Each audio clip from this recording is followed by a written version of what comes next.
Friends, मैं आपका एक बार फिर स्वागत करता हूँ इस कोर्स में जिसका नाम है crash course in SSC CGL. तो इसको क्रैश कोर्स में हम आगे बढ़ चुके हैं और शायद ये हिस्ट्री का अंतिम लेक्चर होगा, पर ये थोड़ा सा लंबा होगा, 30 मिनट्स तक का हो सकता है।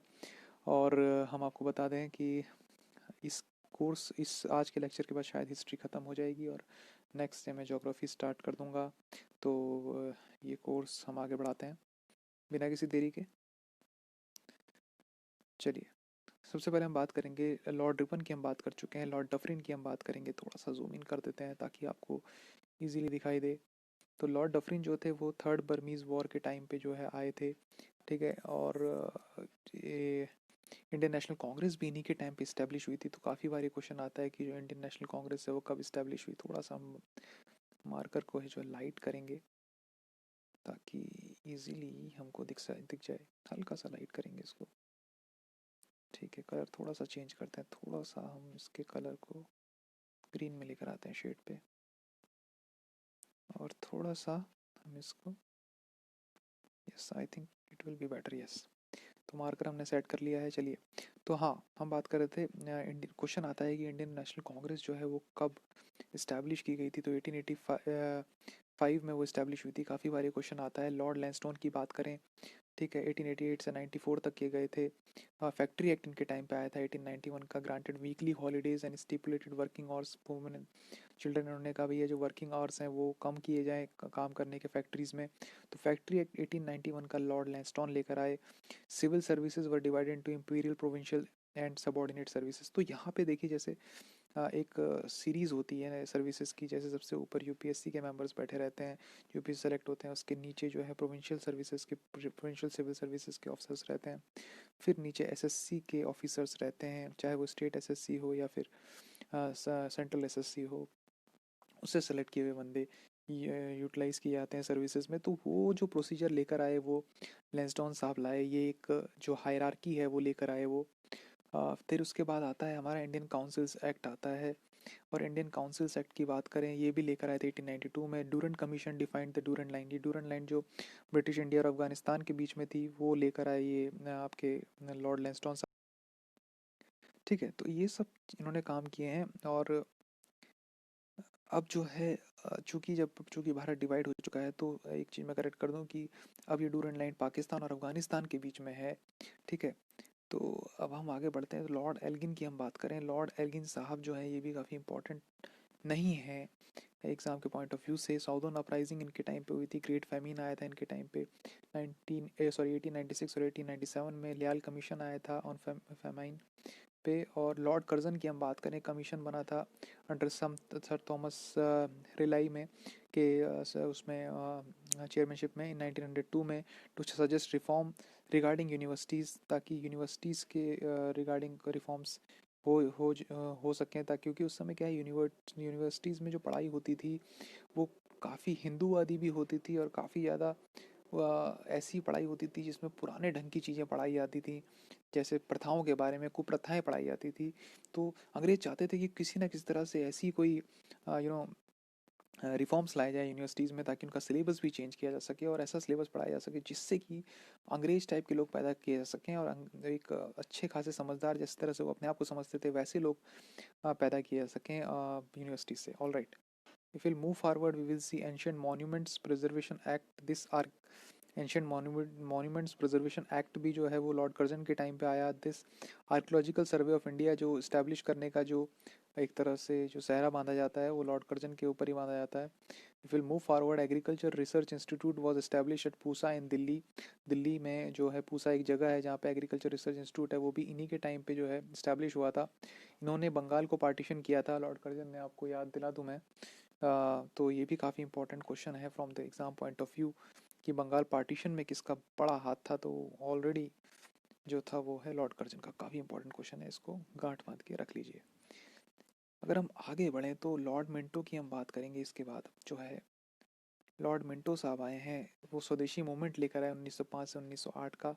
इनके टाइम पर ही मुस्लिम लीग की जो फाउंडेशन पड़ी 1906 में। सूरत सेशन हुआ, स्प्लिट, कांग्रेस स्प्लिट हुई 1907 में। मोरले मिंटो रिफॉर्म्स, ये जितने भी आपको टॉपिक्स दिख रहे हैं इनको आप रट्टा मार लीजिए, इनकी डेट्स को रट्टा मार लीजिए, क्योंकि डेट्स बहुत आने वाली एग्जाम में। लॉर्ड हार्डिंज की बात करें हम तो capital shifted from Calcutta to Delhi, Delhi Durbar partition of Bengal was cancelled किया था। तो लॉर्ड देखिए बंगाल का विभाजन लॉर्ड कर्जन के टाइम पे हुआ था। फिर उसके बाद लोगों ने देखा कि बड़ा तगड़ा जो है वहाँ से रिस्पांस आया।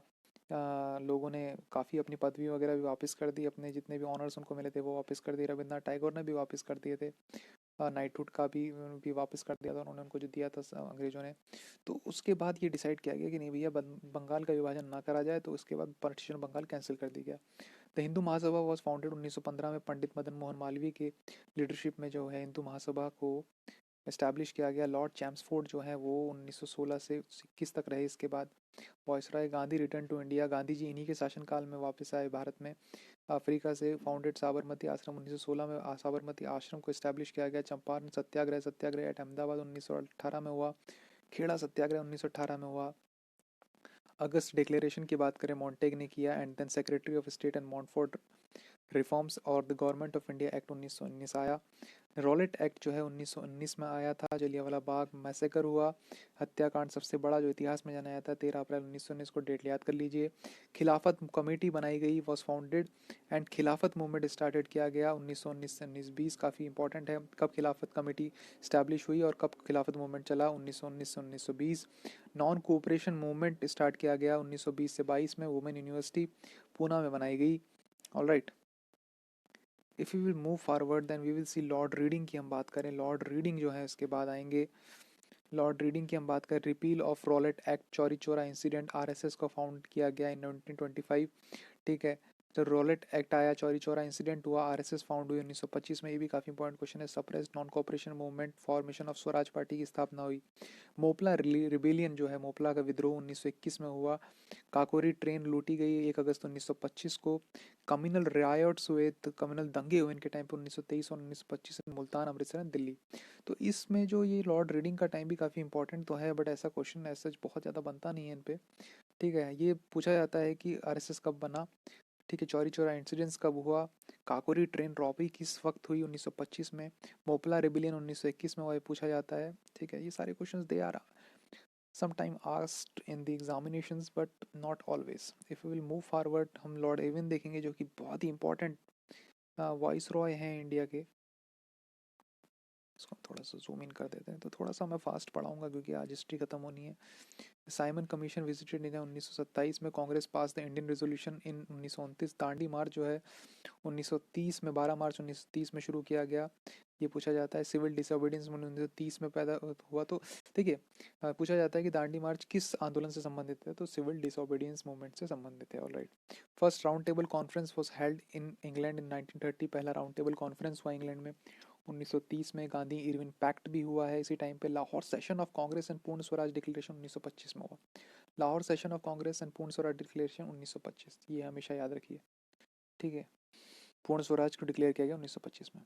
अगर हम आगे बढ़ें तो लॉर्ड विलिंगडन की बारी आती है। ये भी काफ़ी इंपॉर्टेंट है, नहीं है सॉरी माफ़ कीजिएगा पॉइंट ऑफ व्यू से एग्जाम के, तो इसको हम लोग इतना सीरियसली लेंगे। पर बीच की चीज़ें हम इसलिए पढ़ रहे हैं क्योंकि ये चीज़ें कहीं ना कहीं फुजली आती हैं।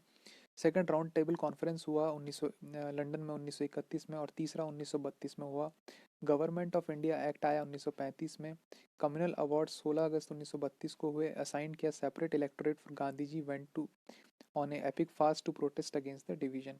तो गांधी जो है वो है एपिक फास्ट में चले गए ताकि इस जो आपका जो कम्युनल अवार्ड्स हैं, जी हाँ, उसको वापस किया जाए। ऑलराइट, अब हम बात करें, आगे बढ़ते हैं।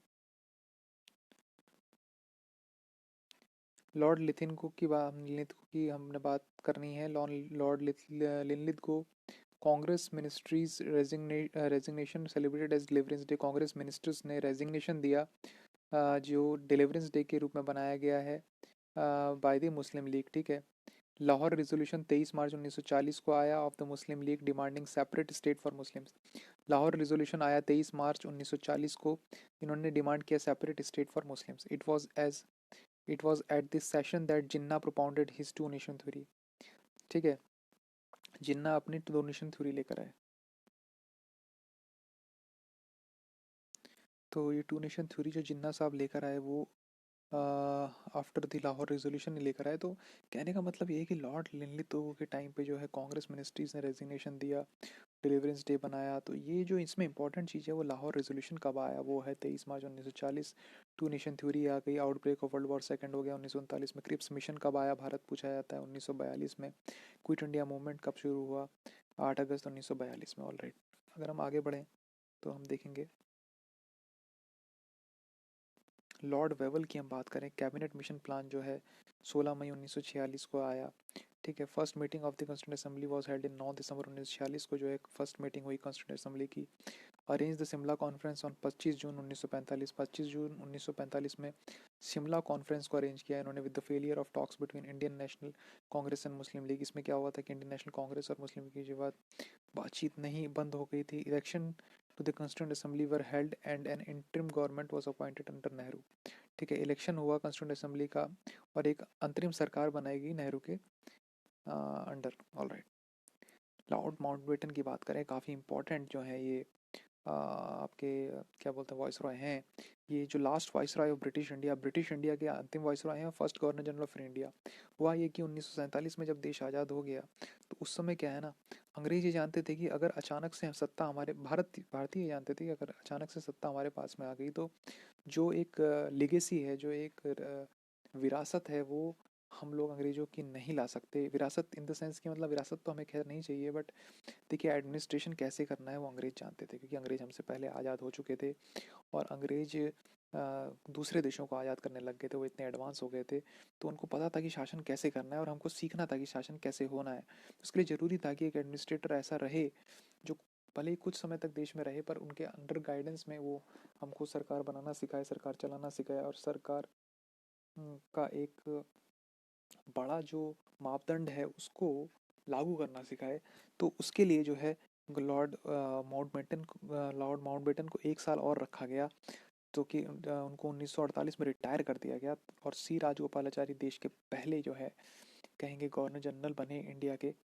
ठीक है, इंडिपेंडेंस इंडिया एक्ट आया जो कि पास किया गया ब्रिटिश पार्लियामेंट के द्वारा 4 जुलाई 1947 को, by which India become independence on 15 अगस्त 1947 को भारत आज़ाद हो गया। तो चलिए, भारत हमारा आज़ाद हो गया। अब हम बात करें 1970, अब हम बैक साइड में फिर से आ जाते हैं एक बार फिर इतिहास को। हमने अभी तक सिर्फ वॉइस रॉयस और गवर्नर जनरल्स के नज़रिए से देखा, अब हम असली भारत को देखते हैं। जो चीज़ें हुई, ये सारी चीज़ें आपको मैं पढ़ाने वाला हूँ बचे हुए समय में, और इसलिए आप ध्यान से इसको देखिए और समझिए।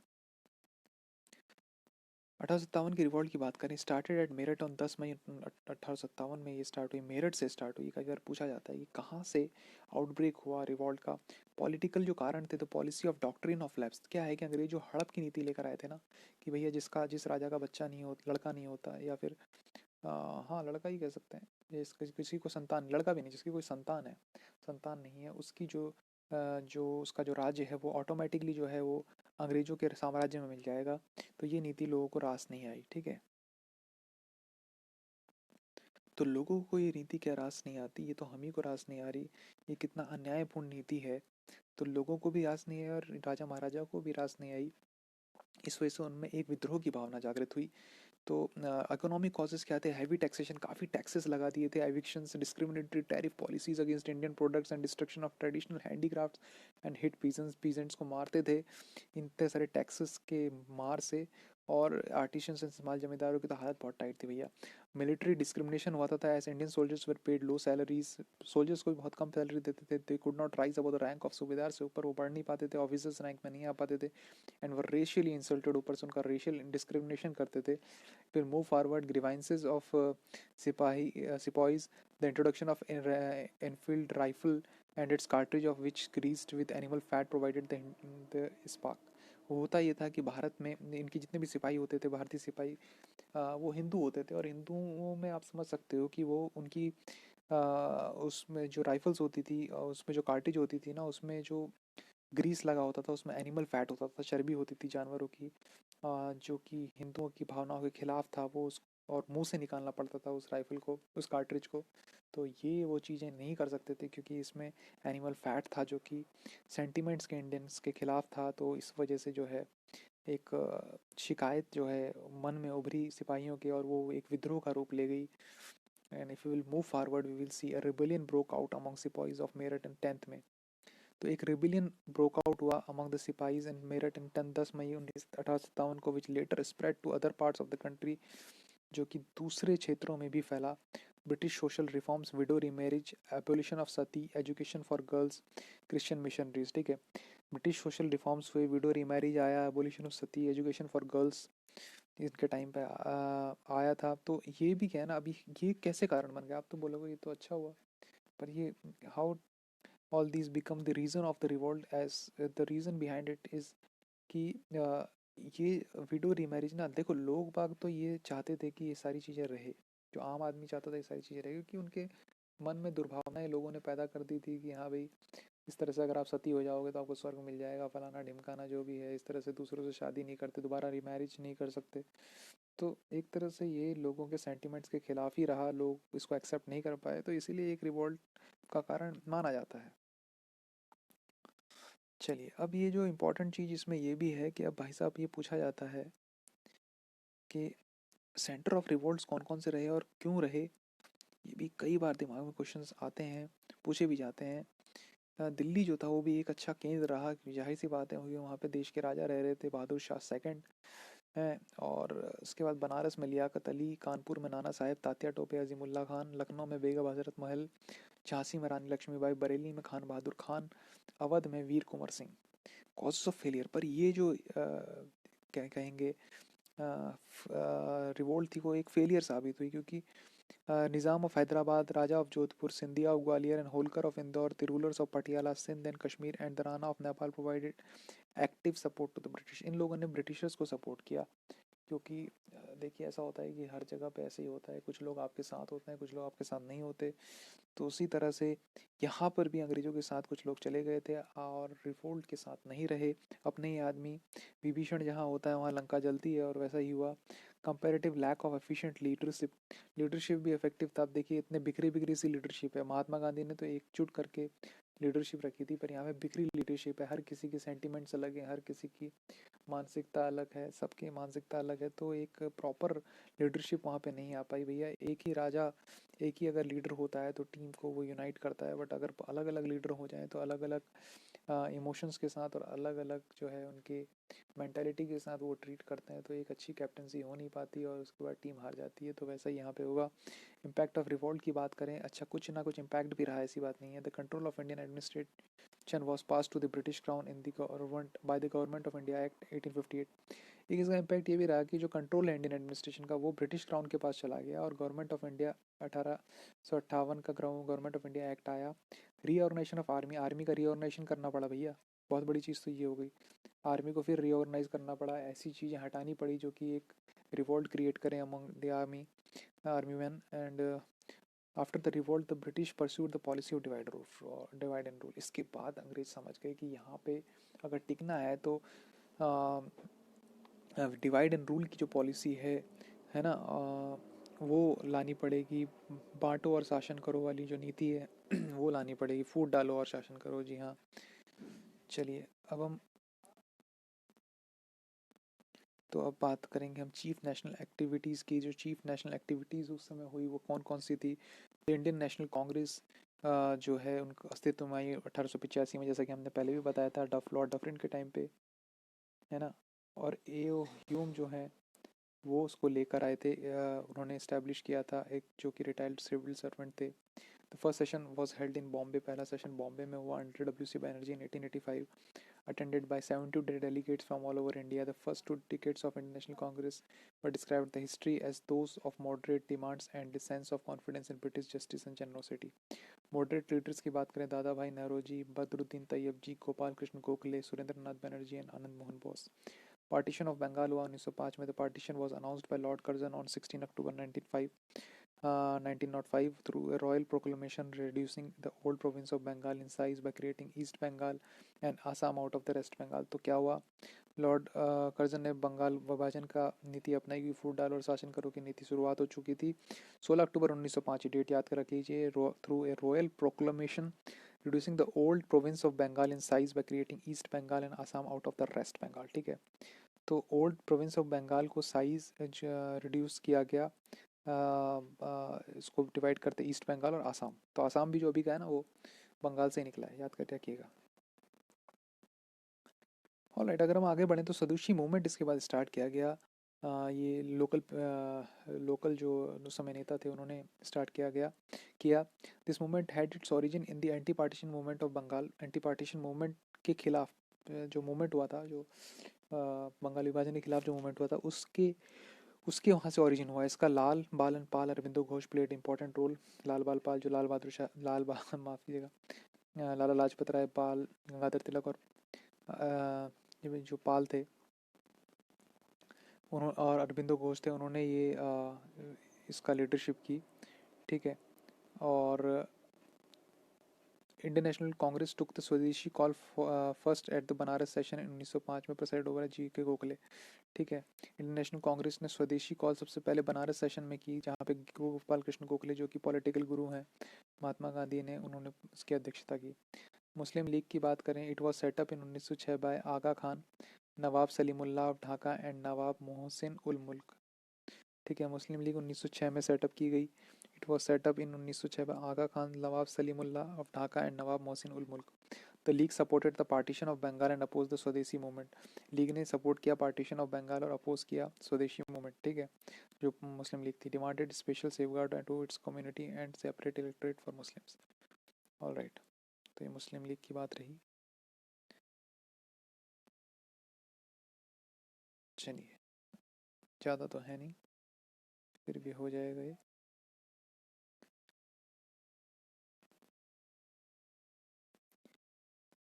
Demand for Swaraj.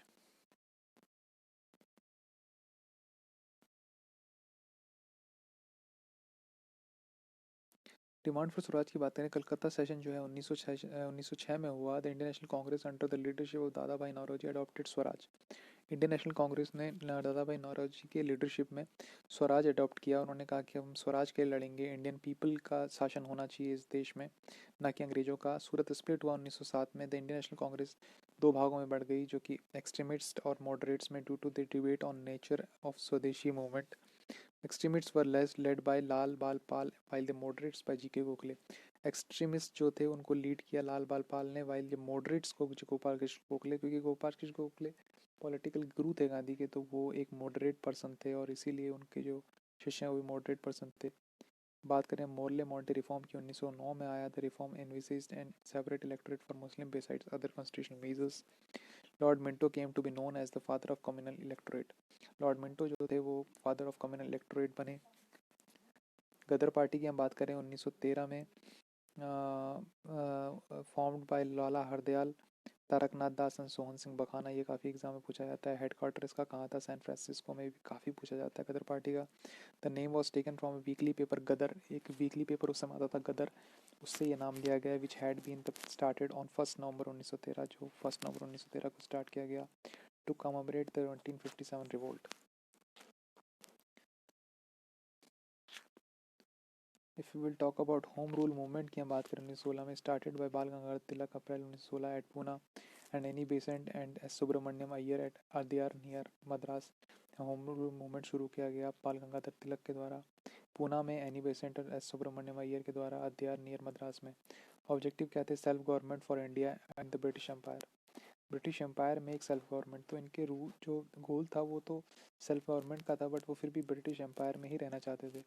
During this movement Tilak raised slogan Swaraj is my birth right and I shall have it. ये काफ़ी फेमस स्लोगन है और ये इसी इन्हीं के टाइम पे आया था, होम रूल मूवमेंट के टाइम पे आया था। किसने? बाल गंगाधर तिलक ने दिया था। लखनऊ पैक्ट की बात करें, यहाँ पे इंडियन नेशनल कांग्रेस और मुस्लिम लीग के बीच जो है दोस्ती हो गई, following a war between Britain and Turkey leading to anti British feeling. तो मुस्लिम लीग भी समझ गई कि ब्रिटिशर्स ने जब तुर्की में हमला कर दिया था तो उससे समझ में आ गया था कि ये साले मुस्लिम्स के भी खिलाफ हैं, तो इस वजह से, माफ़ कीजिएगा इस तरह की बातें मेरे को यूज़ नहीं करनी चाहिए थी, फिर भी both organisations jointly demanded dominion status for the country. Congress accepted separate electorate for Muslims. Congress ने भी बोला चलो जो मुस्लिम लीग की डिमांड है कि अलग से इलेक्टोरेट कर देंगे मुसलमानों के लिए, तो वो भी एक्सेप्टेबल हो गया था। इसके बाद लखनऊ का, सॉरी माफ़ कीजिए, अगस्त डिक्लेरेशन आया उसमें क्या खेल हुआ. After the Lucknow Pact, the British policy was announced which aimed at increasing association of Indians in every branch of administration for progressive realization of responsible government of India as an integral part of British Empire. This came to be called as August Declaration. Montague-Chelmsford reforms of or the Act of 1919 were based on this declaration. If we move forward, we will see Rowlatt Act 18 March 1919. This gave unbridled power to the government to arrest and imprison suspects without trial. Rowlatt act ने क्या हुआ, एक unbridled power दे दी to the government to arrest करना लोगों को बिना किसी ट्रायल के. ठीक है, बिना किसी सबूतों के जो है अंदर कर दो, जेल में कर दो वाली बात यहाँ पे हो गई. ठीक है, this law enabled the government to suspend the right of habeas corpus. बंदी प्रत्यक्षीकरण का जो नियम है वो एकदम ख़त्म कर दिया गया कि लोगों को, पहले नियम ये था कि अगर आपको किसी ने पकड़ लिया, if somebody has caught you, तो वो आपको सबसे पहले जो है 24 घंटे के भीतर ही भीतर उसको कोर्ट के सामने उसको पेश करना है और अपनी, ताकि वो अपना साबित कर सके कि मैं गुनहगार हूँ या गुनहगार नहीं हूँ. तो वो सारी चीज़ें छीन ली गई. कोई वो कोर्ट के पास नहीं ले आया जाता था, सिर्फ वो ले आया जाता था कि भाई साहब तो तुमने कोई क्राइम किया है और अंदर जेल में कर दिया जाता था और काफ़ी दिन तक अंदर रखा जाता था. Which had been the foundation of civil liberties in Britain. और मज़े की बात यह है कि इसी कारण से तो लोगों में सिविल लिबर्टीज़ लेने की भावना आई थी, ब्रिटेन में आज़ादी की भावना आई थी. रूलेट सत्याग्रह वो स्टार्टेड अगेंस्ट दिस एक्ट. इस एक्ट के अगेंस्ट जो है रूलेट सत्याग्रह स्टार्ट किया गया. This was the first contribution by Gandhi ji. इसके बाद हम बात करें, इसके बाद जलियांवाला बाग मैसेकर है. जलियांवाला बाग हत्याकांड 13 अप्रैल 1919 को. People were agitated over the arrest of doctor Kitchlew and Satyapal on 10 April 1919. General O'Dwyer fired at people who assembled in the Jallianwala Bagh, Amritsar. The Hunter Commission was appointed to inquire it. Rabindranath Tagore returned his knighthood in the protest. Sardar Udham Singh killed General Dyer in Caxton Hall, London. ठीक है, लोग बाग जो थे वो काफ़ी आक्रोशित थे क्योंकि डॉक्टर किचलू और सत्यपाल को अरेस्ट कर दिया गया था 10 अप्रैल 1919 को. ठीक है, जनरल डायर ने लोगों पे गोलियां चला दी अमृतसर में. हंटर कमीशन अपॉइंट किया गया कि भैया ऐसा क्यों किया गया. ठीक है, हज़ारों लोग मरे इसमें. रविंद्रनाथ टैगोर ने गुस्से में आके अपनी नाइटहुड की जो उपाधि अंग्रेजों ने दी थी वापस कर दी. सरदार उधम सिंह ने जो है जनरल डायर को मार दिया कैंगस्टन हॉल लंदन में, ताकि इसका बदला लेने के लिए. ऑलराइट. खिलाफत मूवमेंट 1920 में शुरू हुआ. Muslims were agitated by the treatment done with Turkey by the British in the treaty that followed the first world war. ठीक है, मुस्लिम्स जो थे वो काफ़ी ज़्यादा एजिटेटेड थे. क्यों थे भाई? by the treatment of done with Turkey by the British in the treaty that followed the first world war. ठीक है, उनको ये बड़ा गुस्सा हो गया था कि भाई साहब इन्होंने कैसे जो है तुर्की में आक्रमण कर दिया ब्रिटिशर्स ने फर्स्ट वर्ल्ड वॉर की बात. ठीक है, Ali brothers Mohammad Ali and Shaukat Ali started this movement. इन्होंने खिलाफत मूवमेंट स्टार्ट कर दिया अली ब्रदर्स ने. It was jointly led by Khilafat leaders and the Congress. Non cooperation movement 1920 में हुआ. Congress pass the resolution in its Calcutta session में रेजोल्यूशन आ गया कि अब असहयोग आंदोलन शुरू किया जाएगा. It was the first mass based political movement under Gandhi ji. तो क्वेश्चन आता है कि सबसे पहला जो मास बेस्ड पॉलिटिकल मूवमेंट था गांधी जी के अंडर, कौन सा था? तो नॉन कोऑपरेशन मूवमेंट था. राइट.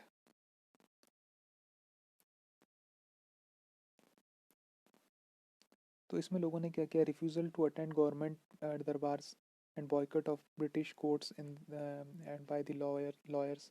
ठीक है, तो लोगों ने क्या है, सरकारी जितने भी ऑर्डर्स हैं और सरकारी जितने भी दरबार हैं उन सबको बॉयकॉट करना स्टार्ट कर दिया. वो जाते ही नहीं थे ऑफिस में और अपने कोर्ट्स में. Refusal of general public to offer themselves for military. ठीक है, लोगों ने जनरल पब्लिक को जो रिक्रूटमेंट होती थी फौज में जाने के लिए उसके लिए भी बोला कि हम नहीं आएंगे. Other government jobs and boycott foreign foods का भी बॉयकॉट होने लगा. All right. अब बात हम करें चौरी चौरा इंसिडेंट की. ये भी इतिहास का एक बहुत खतरनाक इंसिडेंट है. The Congress session at Allahabad in December 1921 decided to launch civil disobedience programme. अब जो है इलाहाबाद का जो सेशन था उन्होंने सिविल डिसोबीडियंस सविनय अवज्ञा आंदोलन शुरू करने का निर्णय लिया.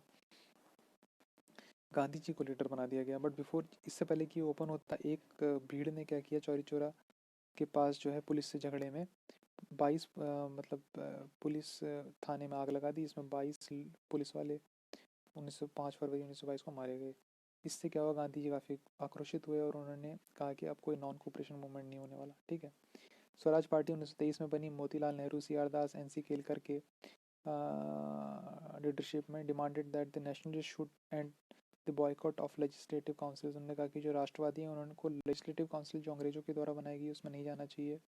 दे formed Swaraj party for this purpose with C R Das as the president, और सी आर दास के प्रेसिडेंट थे स्वराज पार्टी के. साइमन कमीशन की हम बात करें, साइमन कमीशन 1927 में आया. It was constituted by John Simon to review the political situation in India. ठीक है, तो साइमन कमीशन आया इसलिए ताकि वो जो पॉलिटिकल सिचुएशन इंडिया में उसको रिव्यू कर सके, टू इंट्रोड्यूस फर्दर रिफॉर्म्स, ताकि फर्दर रिफॉर्म्स किए जाएंगे, फर्दर सुधार किए जाएंगे. पर इसका बॉयकॉट कर दिया भारत के लीडर्स ने, क्योंकि इसमें सब अंग्रेज, कोई भी भारतीय नहीं था. भाई जाहिर सी बात है, भारत के लिए तुम लोग पॉलिटिकल सिचुएशन देखना चाह रहे हो और तुम उसमें से एक भी भारतीय नहीं रख रहे हो. तो उन्होंने चिल्लाना शुरू कर दिया, Simon go back, the government used brutal repression at Lahore. Lala Lajpat Rai were severely beaten in lathi charge and succeeded later succumb to death, और उनको मार दिया इन्होंने, अंग्रेजों ने. लाला लाजपत राय को लाठी लग गई उनके सर पे. चलिए, तो आज के लिए मेरे हिसाब से तो इतना ही रखना पड़ेगा, क्योंकि काफ़ी बड़ा लेक्चर हो रहा है और नेहरू रिपोर्ट इसके बाद आनी है, लाहौर सेशन हमको देखना है. तो मेरे ख्याल में अगला लेक्चर जो होगा वो फाइनल लेक्चर होगा. तो तब तक के लिए रही ना बेखबर, देखते रहिए चैनल जिसका नाम है गुरुकुल ई स्कूल, और सब्सक्राइब करिए, शेयर करिए प्लीज़. इस वीडियोस को बहुत मेहनत से बनाई जाती हैं वीडियोस, और इसको ज़्यादा से ज़्यादा लोगों तक पहुँचाइए. Thank you and have a nice day. Alright.